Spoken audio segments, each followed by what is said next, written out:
Kita sudah live lagi. Jadi para juri Ogra, saya Bu Nani Ngadiwoso dan Mas Ivan Priyatman, kita sudah menseleksi semua karya yang masuk menjadi 25 karya dan sudah kita sortir lagi menjadi 10 panelis. Yang mana 10 panelis ini akan kita berikan kesempatan untuk mempresentasikan karya desainnya. Nah, 10 panelis tersebut siapa saja?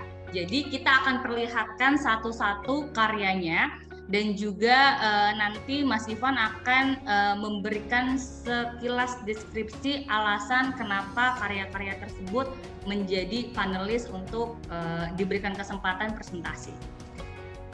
Oke, saya share ya, Mas.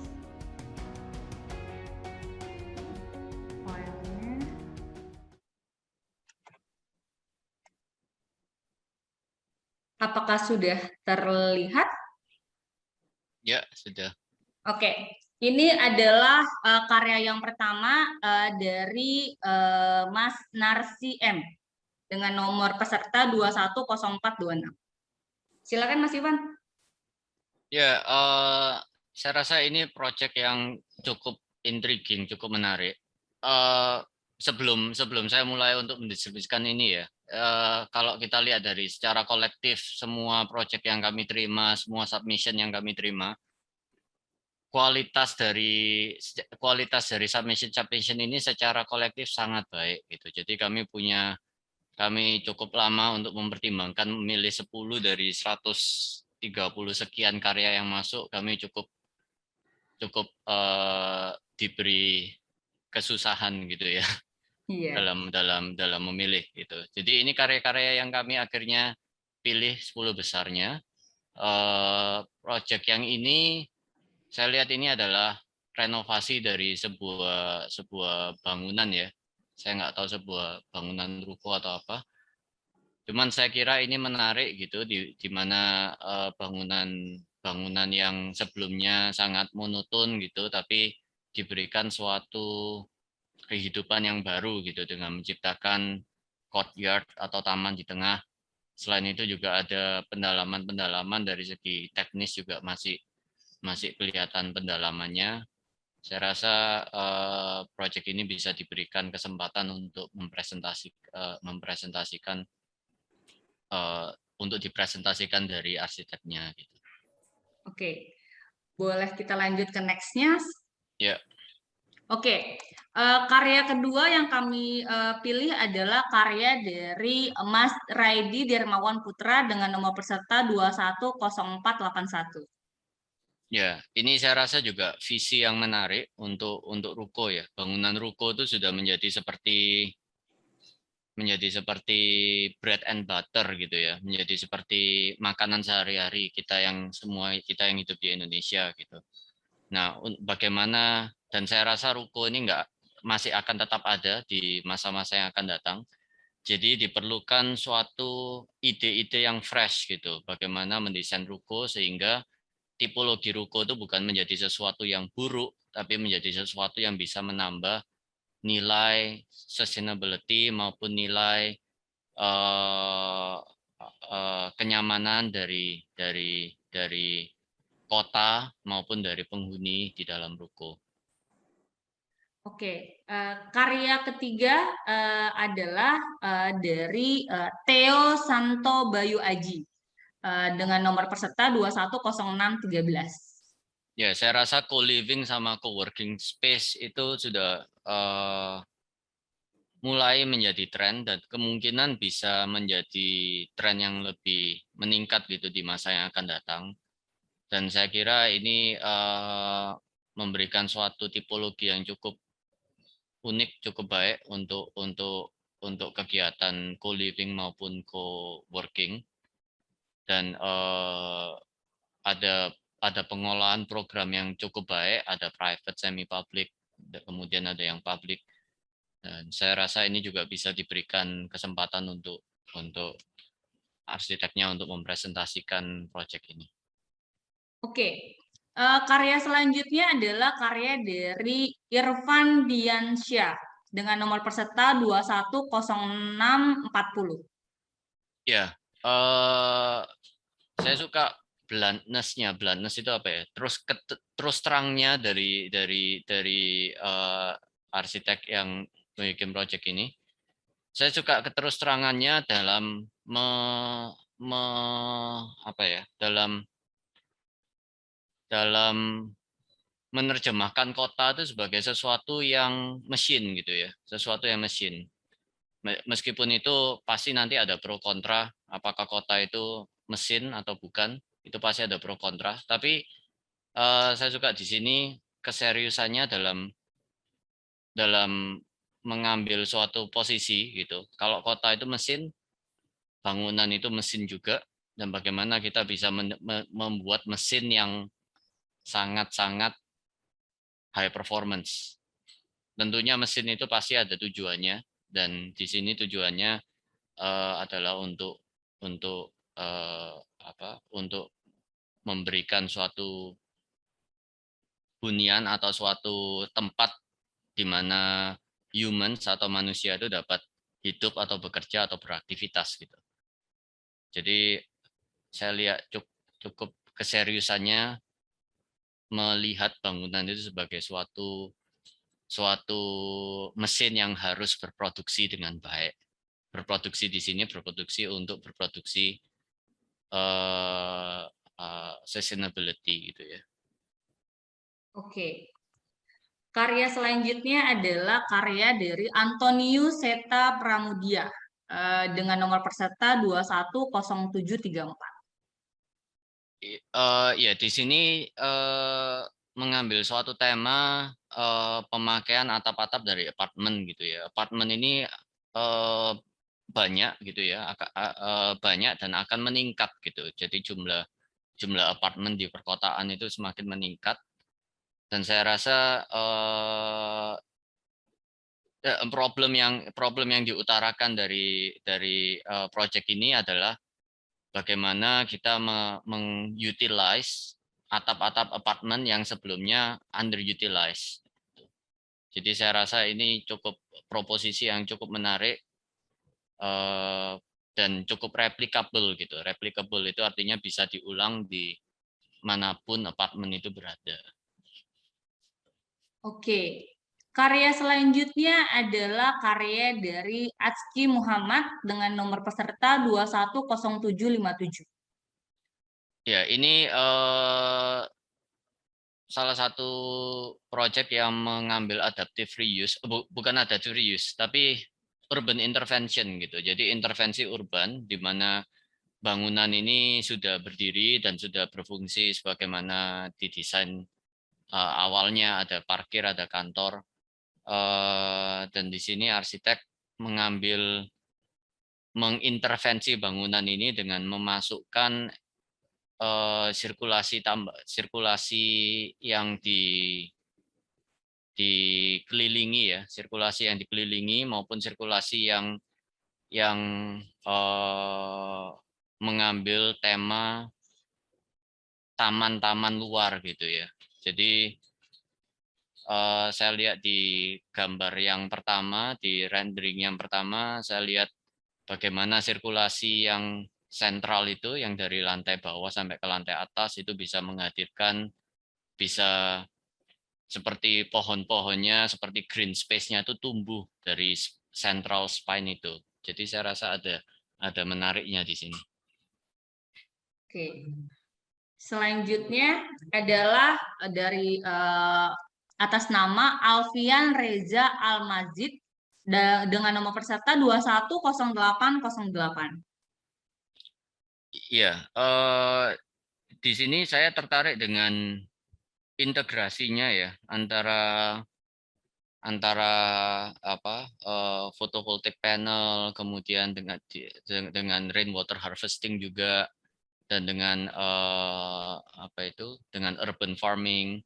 Saya kira solusi-solusi seperti ini yang kita perlukan untuk atap ya, di mana integrasi antara penyediaan energi maupun farming maupun rainwater harvesting itu harus menjadi sesuatu yang kita sudah pikirkan sehari-hari. Selain itu di sini juga ada konsep dari bangunannya sendiri, ada cross ventilation dan sebagainya. Jadi saya rasa ini bangunan yang sangat sangat bisa diterapkan gitu di keadaan Indonesia sehari-hari. Oke. Selanjutnya adalah Partogi Pandiangan dengan nomor peserta 210828. Ya, di masa yang akan datang di in the future kita bakal punya stok bangunan yang sudah tidak berfungsi dengan baik dan kita akan punya stok yang banyak. Jadi diperlukan sebuah pemikiran yang baru untuk bagaimana revitalisasi kata yang saya suka apa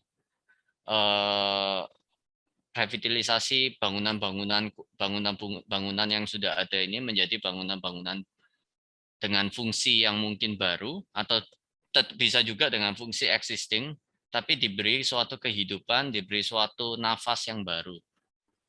Jadi pemikiran seperti itu yang kita perlukan dan saya rasa proyek ini mengambil tema itu dan melaksanakannya dengan cukup baik sehingga saya rasa bisa diberi kesempatan untuk dipresentasikan. Oke, selanjutnya adalah dari Tobias dengan nomor peserta 210850. Ya, ini salah satu take atau salah satu pandangan untuk mendesain rumah di perkotaan ya, di mana di perkotaan tanah semakin mahal sehingga tanah-tanah yang bisa dibangun mungkin yang bisa dibangun oleh masyarakat yang secara luas mungkin tanahnya makin lama akan makin menjadi kecil gitu dan sehingga diperlukan ketelitian dan keakurasian dalam mendesain sehingga rumah itu tidak hanya berfungsi tapi juga berfungsi dengan baik, nyaman untuk dihuni, ada cahaya matahari yang cukup, ada ventilasi yang cukup. Dan saya rasa di sini cukup memberikan ide bagaimana rumah di suasana urban, di suasana perkotaan itu dapat didesain. Oke, yang selanjutnya. Nah, ini adalah yang terakhir. Dari karya Muhammad Reza Rashid dengan nomor 210899. Ya, ini salah satu contoh di mana desain landscape atau desain taman luar atau desain teras seperti ini dapat memberikan sumbangsih yang positif terhadap sustainability kita secara general gitu. Artinya bagaimana desain teras meskipun itu berada di luar bangunan tapi dapat menjadi sesuatu yang cukup sentral gitu dalam bangunan. Dalam bangunan itu artinya kehadirannya dapat dirasakan dan dampaknya bisa dirasakan secara positif oleh penghuni bangunan meskipun itu lokasi dari desain tersebut adalah di luar bangunan dan bukan di dalam bangunan. Jadi bagaimana ini bisa menjadi tempat aktivitas tambahan dan bisa menjadi microclimate sehingga bangunannya dapat terlindungi dan sebagainya. Jadi ini memberikan suatu harapan atau suatu ide bahwa landscape projects itu juga bisa menjadi sesuatu yang baik dan mendukung sustainability dari bangunan tersebut. Oke, itulah 10 karya yang terpilih untuk melakukan presentasi pada tanggal 10 September 2021. Jadi kami akan mengirimkan invitation kepada 10 finalis yang mana masing-masing finalis itu akan mendapatkan waktu presentasi 10 menit dan 10 menit untuk tanya jawab. Nanti detailnya akan kami kirimkan via email dan juga akan kita blast di sosial media kita. Sebelum itu, monggo Bu Nani, jika ada yang ingin disampaikan terkait dengan karya-karya desain yang keren-keren banget sudah kita terima. Oke, selamat siang semuanya. Semua excited. Terus terang kami sendiri juga merasakan semuanya itu bagus. Tapi kami harus menilai, mencari 10 yang paling baik. Saya mengucapkan selamat mereka yang terpilih untuk presentasi hari Jumat. Nah, kepada para peserta, ini luar biasa. Pesertanya itu ada lebih dari 140. Kita meriksanya, untung saya sudah meriksa duluan kemarin tadi malam, jadi les. Tapi setiap juri juga mempunyai kekuatan tersendiri, ya. Maka itu kita minta Pak Iwan untuk yang present semua karena itu adalah untuk masa depan. Ya, mungkin saya lebih banyak menilainya kepada ecological. Ya, tapi terima kasih atas partisipasi Anda. Saya yakin apa yang Anda kerjakan dan berkontribusi sangat bermanfaat bagi semuanya. Tentu ini juga melihatkan bagaimana sih desain masa depan dengan perubahan iklim yang ada dan dengan teknologi dan pengetahuan tentang passive design ke depannya itu sangat dipentingkan. Padahal seringkali kita sudah mengerjakan, tapi kadang-kadang kita memikirkan semua teknologinya sama peralatan-peralatannya. Saya ucapkan terima kasih kepada Mbak Resa, kepada Ivan, ya luar biasa deh Ivan, saya bilang. Saya malah belajar banyak dari Ivan juga. Kalau saya melihat semua banyak daripada ecological karena sustainability ya sama ecological balance akan sangat diperlukan untuk masa depan, berupaya daerah-daerah Indonesia di mana semua sangat masih terbatas, tapi saya yakin dengan adanya transformasi transportasi yang baik ya, bagaimana presiden kita, pemerintah kita sudah memikirkan tentang Green Toll Road yang juga akan berpengaruh pada distribusi barang-barang, yang juga akan berpengaruh pada bangunan-bangunan yang disediakan karena semua dapat jalan dengan cepat dan lancar dengan komunikasi, transparansi yang lebih baik ke depan. Mari kita memikirkan bagaimana kita mengindonesiakan Indonesia supaya kita lebih baik ke depannya dan kita jadi orang Indonesia yang benar dan menghargai apa yang kita miliki di lingkungan kita semuanya. Kita bukan Amerika, kita bukan Eropa, kita adalah Indonesia, negara tropis. Gunakanlah geoenvironment, pengetahuan Anda tentang lingkungan di Indonesia.